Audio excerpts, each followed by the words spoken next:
този урок ще ви покажа как да се направим банер с размер 468 на 60. Ще ви покажа как да работим с няколко уникални инструмента. Ще работим с кръгли заоблени фигури. Ще ви покажа също как можем да се изрежем определена част от картинка.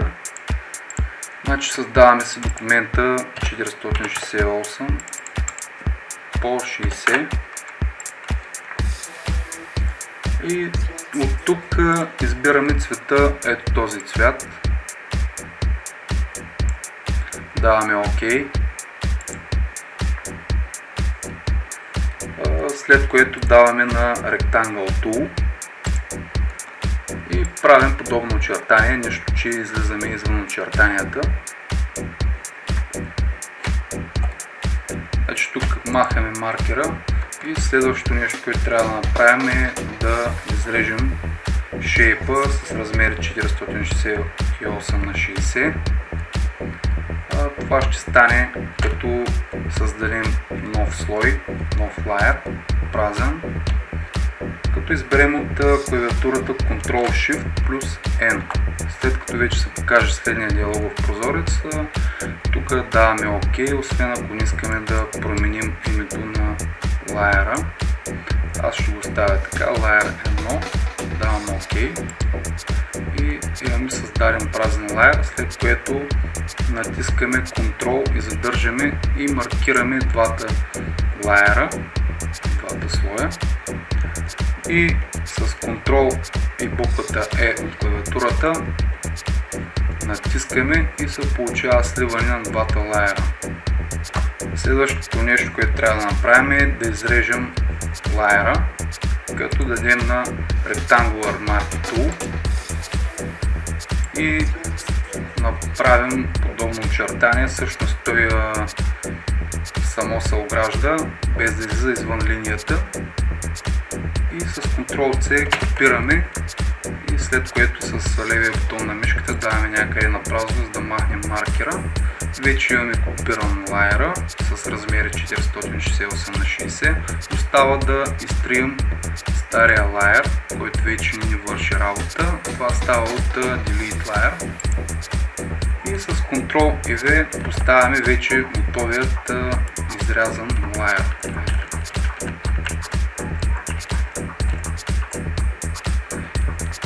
Следващата стъпка е трябва да направим продълговат заоблен кръг, като дадем на Ellipse Tool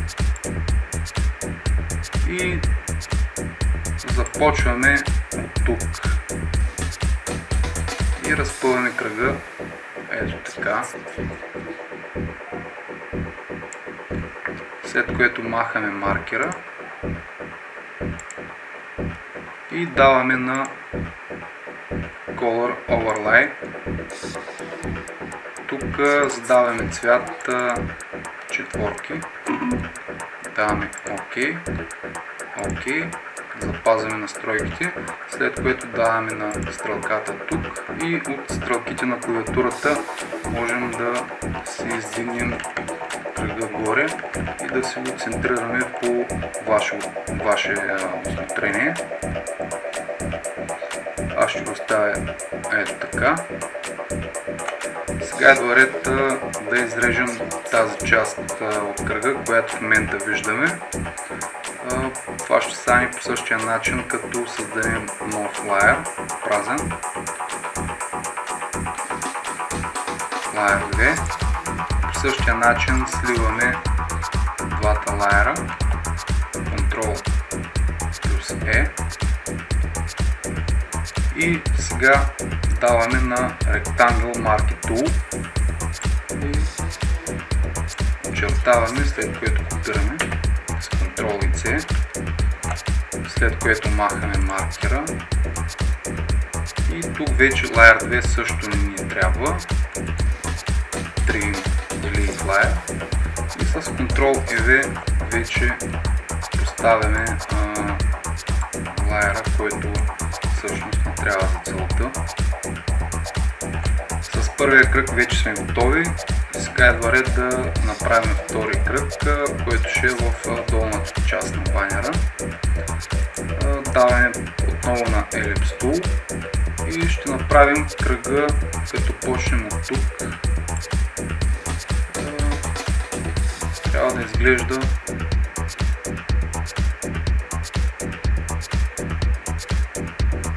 ето по този начин. Ето така ще го оставя. Махам маркера и тук даваме отново на Color Overlay.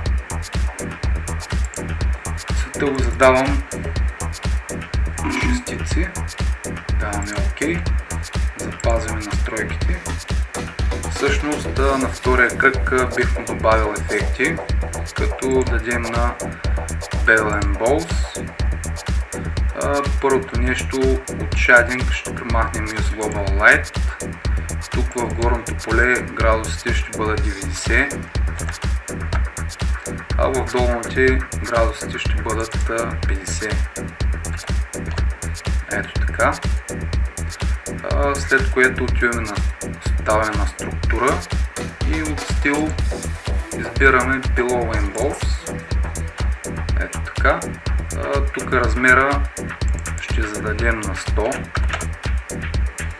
и се получава този ефект.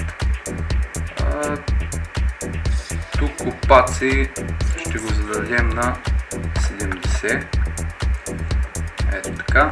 И с ефектите на втория кръг сме готови.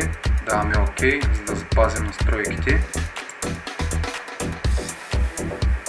Следващото нещо, което ми предстои да ви покажа, е как да изрежем определена част от картинка. За целта съм избрал пистолет, който може да изтеглите ето от този линк, който съм дал в описанието на клипа.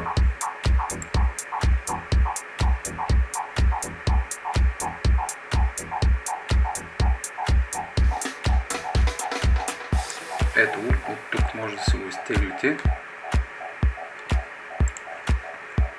Значи, аз бих ударил първо една лупа, за да стане по-голям и за да можем да работим по-лесно и по-изтънчено. За целта ще ползваме Pen Tool, с който ще почнем да очертаваме пистолета. Ето по този начин. Ако нещо не ви харесва очертанието, което сте направили, можете съвсем спокойно да върнете с Ctrl Alt и Z. Ето така. За да избегнете многото точки, където виждате, че има права отсечка, просто се пускате до там, където виждате, че е права. Ето по този начин.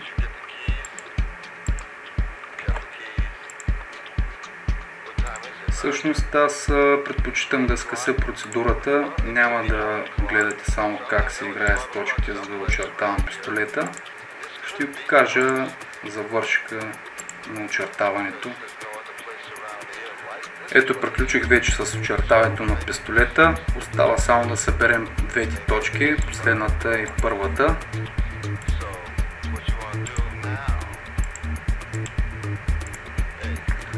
Тук сега ще трябва с десен бутон на мишката да изберем тази опция. Тук ще го оставим на 0, даваме OK и с Ctrl и C вече може да си копираме пистолета, след което даваме на файл и се създаваме нов. Размера няма да го пипаме, защото той сам се наглася според големината на копираното от нас. Даваме OK и с Ctrl V поставяме пистолета. Тук обаче, като махнем бекграунда, в това пространство остава стария бекграунд, който можем да изрежем по същия начин. И ето вече имаме пълния завършък на изрязването на пистолета. Ето тук има малка част от бекграунда, но понеже размера ще бъде малък и няма да се личи, ще го оставя така. Следващото нещо, което трябва да направим, е нов празен слой от Ctrl Shift и N. слой 2, даваме OK, събираме по същия начин с Ctrl плюс E и тук вече можем да се изрежем пистолета с Rectangular Marquee Tool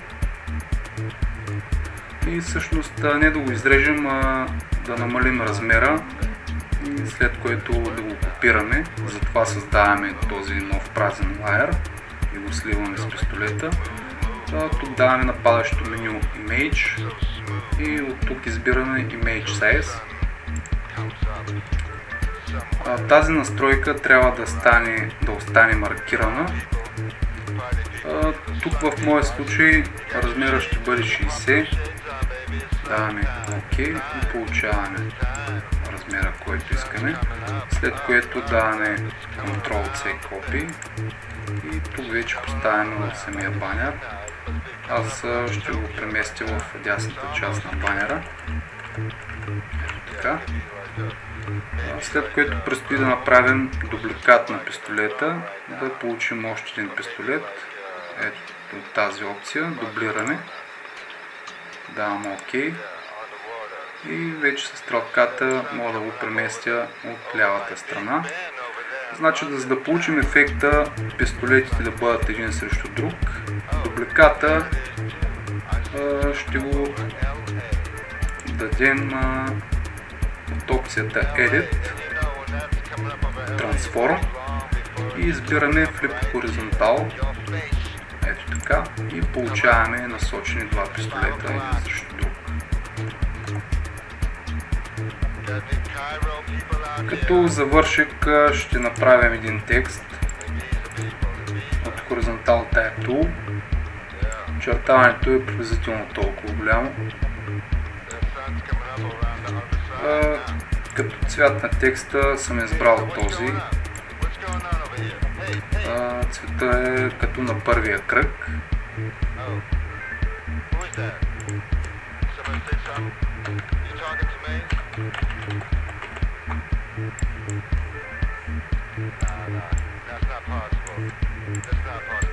Ето така.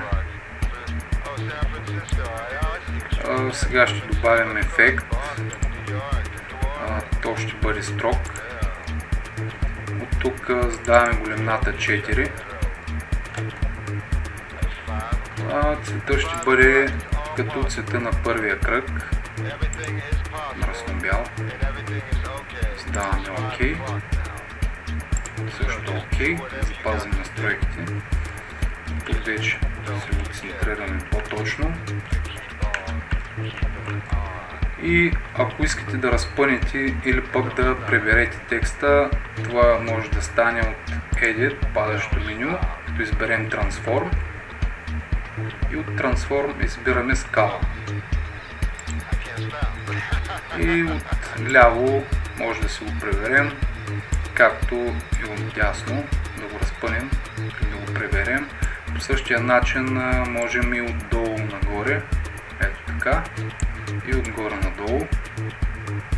Аз ще го оставя така, след което даваме на стрелката Apply и сме готови. И ето имаме вече 100% завършек на банера, след което вече остава само да си го запазим в PNG формат. Направихме един прост, но добре изглеждащ банер с съчетаване на цветове и форми. Урока и рекламата я правя по собствено желание и знам, че екипа на SlackServe оценява това, което правя. Това е. До нови срещи!